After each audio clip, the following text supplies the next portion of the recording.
It's a name just about any indie gaming fan, hell, any fan of games in general will recognize at this point. Devolver Digital. The company, based out of Austin, Texas, has been dominant in the indie gaming scene for years now. While their real rise to fame began back in 2012, Devolver shows no signs of slowing down. They hope to make 2024 their biggest year yet, with releases like Pepper Grinder, Angerfoot, and The Plucky Squire. But today we want to take a look back at what I believe are the 10 best Devolver Digital published games of all time.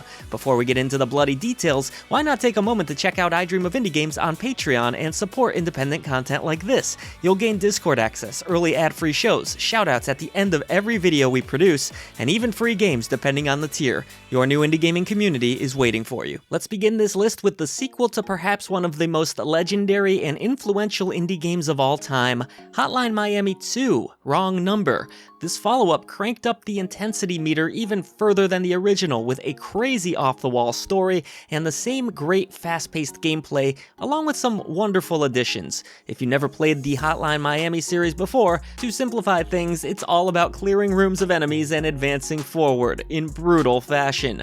You'll die over and over again in your pursuit of vengeance, almost giving the franchise a bit of a puzzle game feel for as much of an action game as it is. Yes, the story is broken up in an unusual way in this sequel, but that almost makes putting Hotline Miami 2's plot together kinda like a jigsaw puzzle, which I personally enjoyed. There are way more characters this go around, and the combat feels smoother than the original. Players will also discover 5 new masks along with originals, awesome combos can still be strung together, and there's a good assortment of weapons. Believe it or not, increased difficulty in this one as well. While most fans still side with the original, Hotline Miami 2 Wrong Number is an excellent sequel that I feel sometimes gets overlooked just due to the greatness of the original. It was always going to be a hard game to follow up.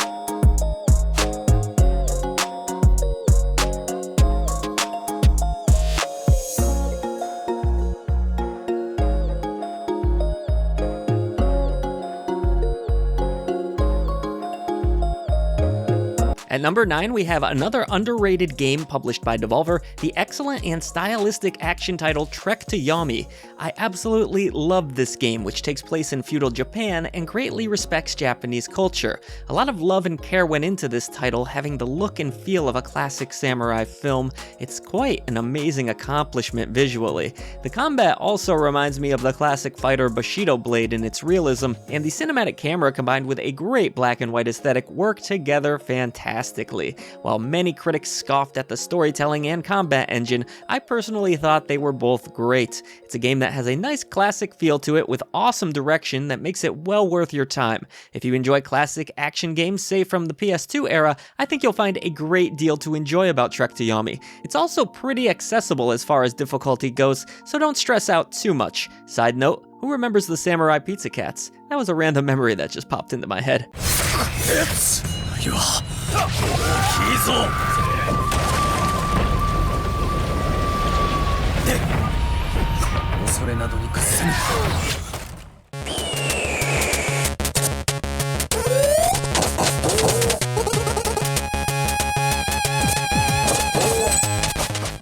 The developer of this next release has certainly been in the spotlight as of late with the success of Sea of Stars, but before that excellent JRPG was The Messenger, another smart publishing decision by Devolver Digital. The Messenger starts out more like a classic Ninja Gaiden 2D action platformer before revealing its second half as a Metroidvania-style game.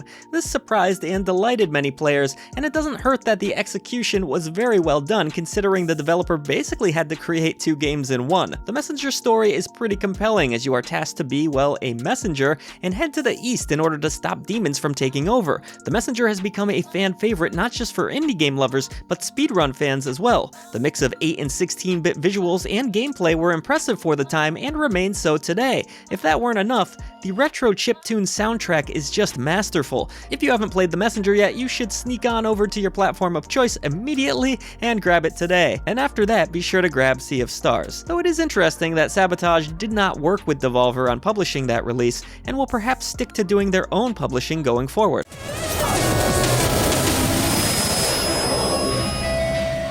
For number 7, we head back to the year 2015 and Downwell, a fascinating roguelike shooter.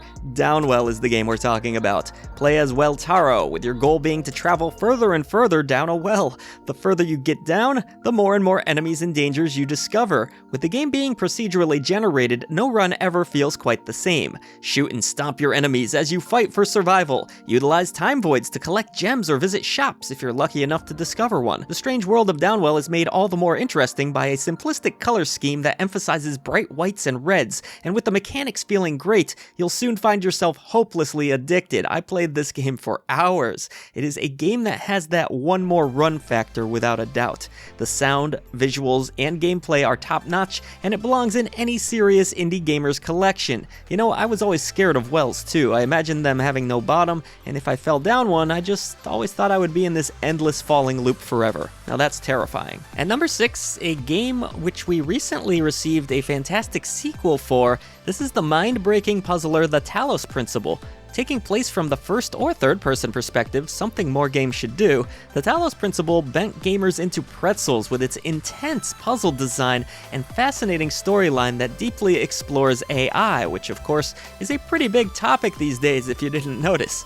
Featuring well over 100 puzzles, the Talos Principle's philosophical storytelling impressed critics and gamers alike, and while it is extremely challenging, it's also very satisfying to solve these enigmas. Even though the Talos Principle may make you question just what life is all about, I'll be the one judging you if you don't add it to your collection. Okay, not really, but seriously, it's a good one if you love puzzles, and it's beautiful too. Also, great sequel. Shall bring death and the end of your generations.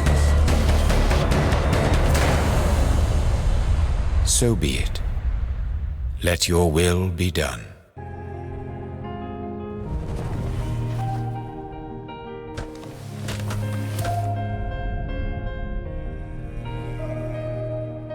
Onward, at number 5, we have a gorgeous adventure game called Gris. I hear a lot about Gris in our Discord community. People seem to just love this game and often reference it as a work of art. I would agree, this game is visually stunning. It was developed by Nomada Studio. It's a journey of self-discovery, one that tells its tale without having to say very much at all. Gris is a compelling character who can manipulate her surroundings in a variety of different ways. While not the most difficult game to finish, this was by design. Fun little fact here, the developers actually went to a real-life psychologist just to make sure they nailed down the 5 stages of grief within the gameplay. I thought that was pretty neat. All of that research paid off, as Gris is an absolute work of art. Really, the best way to describe this one is magical. An unforgettable experience without question that every gamer should check out at one point or another, and it's available on all major platforms. Here we go, a short but sweet indie that is savage as all hell. Carrion, a game where you get to play as the bad guy, a twisted red monster abomination that kinda reminds me of Carnage from Marvel Comics. Escape a lab destroying anything in your path. This game is brutal, has great atmosphere, and more importantly, it's just a lot of fun to play through. While there is satisfaction in slamming scientists into the ground, you'll also gain upgrades along the way. To me, while the game doesn't take all that long to complete, I found it very refreshing and innovative. It's something completely different for the horror genre, not relying so much on cheap jump scares or all the other generic themes we've seen a million times before. Instead, Carrion feels like its own thing, and that creativity makes for a very memorable gaming experience that I just can't recommend enough.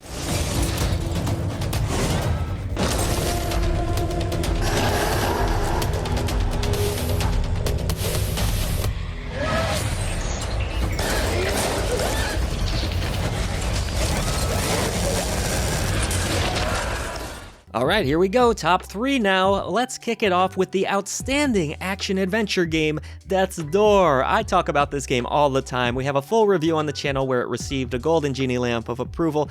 I just love Death's Door. Claim lost souls as you take control of a Reaper, exploring a mysterious and gorgeously crafted world full of mystery. The combat's an absolute joy in this one. The bosses never fail to entertain, and the storyline really works pretty effectively in driving the entire experience forward. It's kind of dark and mysterious, just really cool stuff. I'm a sucker for crows, what can I say? But no, I love the swordplay and just how Death's Door feels. In fact, All of the weapons are really enjoyable to use, and the whole title is just very fluid feeling. The brooding world of Death's Door should not be missed by anyone, especially if you're a fan of the more classic Zelda-style games.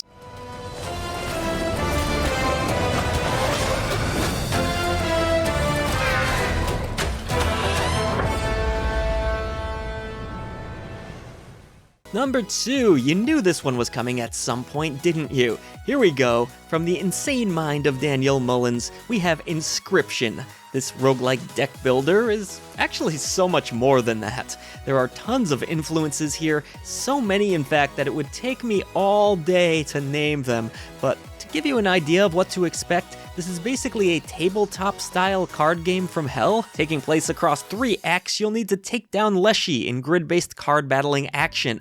I'm honestly shocked to have a card game this high on my list, as it's just not usually my genre of choice, but the way Inscription handles the gameplay is unlike anything I've ever experienced before. It is completely terrifying, violent, shocking, stuff that comes out of nowhere. It's just a downright weird and awesome experience. A must-play no matter how you feel about card games, trust me. And thank you so much for making it to the end of another list. We really appreciate you. This answer was probably pretty obvious for most of you, wasn't it? But of course, we had Hotline Miami 2 at the top of this list. We have the greatest indie game of all time, in my opinion, the GOAT, at the bottom, number 1. The bottom is actually a good thing in this case. Hotline Miami, the original. What's left to say about this classic at this point? The fan theories around the world and characters, the awesome, high-octane, ruthless violence, and amazing hard-hitting soundtrack, one of the best in all of games. It gives me chills just thinking about this release again. Hotline Miami was a big part of why today I'm almost exclusively playing indie games. It changed my perception on what a smaller budget game was capable of, and brought me back to a time where games were just about having fun. To this day, I boot up Hotline Miami from time to time, and no matter how many times I experience it, it's almost impossible for me to stop playing once I start.